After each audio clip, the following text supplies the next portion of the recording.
Bonjour et bienvenue dans les dernières nouvelles sur « Ça commence ici ». Notre actualité du jour parlera de « Tout est parti de là ». Spoiler, Joachim a démissionné. Il quittait l'Institut.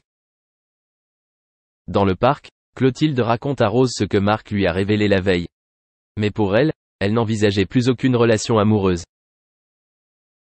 Quant à Joachim, elle avoue ne pas pouvoir lui parler, même s'ils sont convenus que leur relation n'a pas d'avenir. Immédiatement après, Clotilde et Marc ont présenté aux étudiants la deuxième épreuve du module. Il s'agit d'un parcours des obstacles axé sur le fort physique.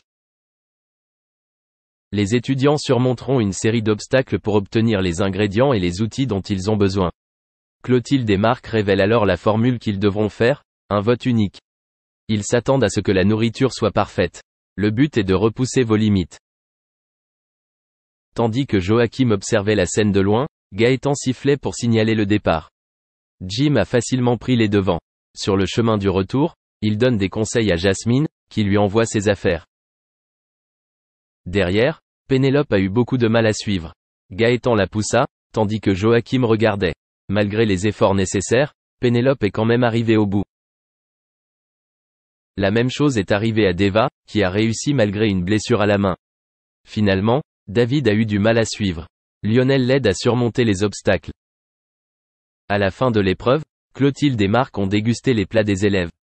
Lionel et David n'ont pas fini leurs assiettes à temps. Pénélope et Deva vont très bien. Jim a également été félicité. Pourtant, au comité, Jasmine, Lionel et David se plaignent de Leroy et de ses idées folles, voire dangereuses, pour les épreuves. Jim s'est joint à la conversation, défendant la position de son père. Complètement en désaccord avec lui, Jasmine est montée au créneau. Pendant ce temps, Clotilde se rend au bureau du gérant pour demander à Antoine où est Joachim. Le directeur adjoint l'informe alors que ce dernier a démissionné. Merci d'avoir regardé et à la prochaine vidéo. N'oubliez pas de vous abonner à notre chaîne. En attendant, dites-nous ce que vous en pensez dans la section commentaires ci-dessous. Au revoir. Après avoir enchaîné de multiples performances pendant sa carrière de joueur, Zinedine Zidane est maintenant un entraîneur reconnu. Aux commandes du Real Madrid depuis plusieurs années, l'ex-champion du monde français a par exemple réussi à faire décrocher 3 fois la Ligue des Champions à son équipe.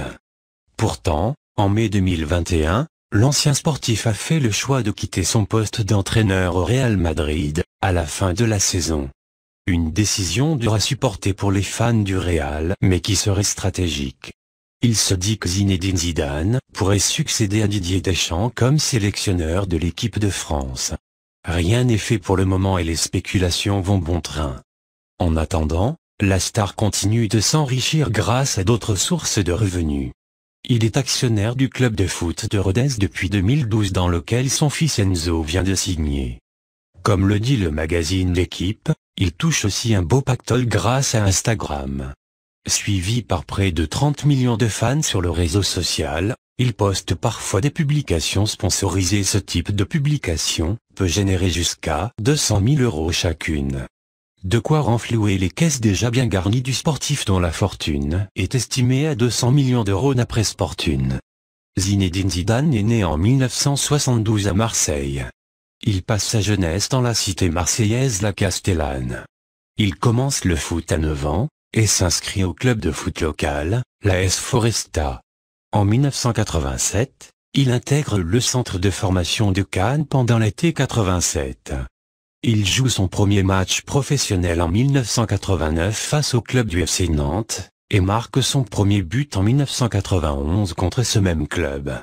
Après 5 ans dans le club cannois, il intègre les Girondins de Bordeaux en 1992. Sous la direction de Roland Courbis, qui lui donne le surnom de Zizou, l'ascension du joueur est incroyable. Il noue aussi une belle amitié avec Christophe Dugarry et Vicente Lizarazu. De plus, sélectionné en équipe de France, il joue son premier match avec les Bleus en 1994, et marque 2 buts. En 1996, le joueur va à la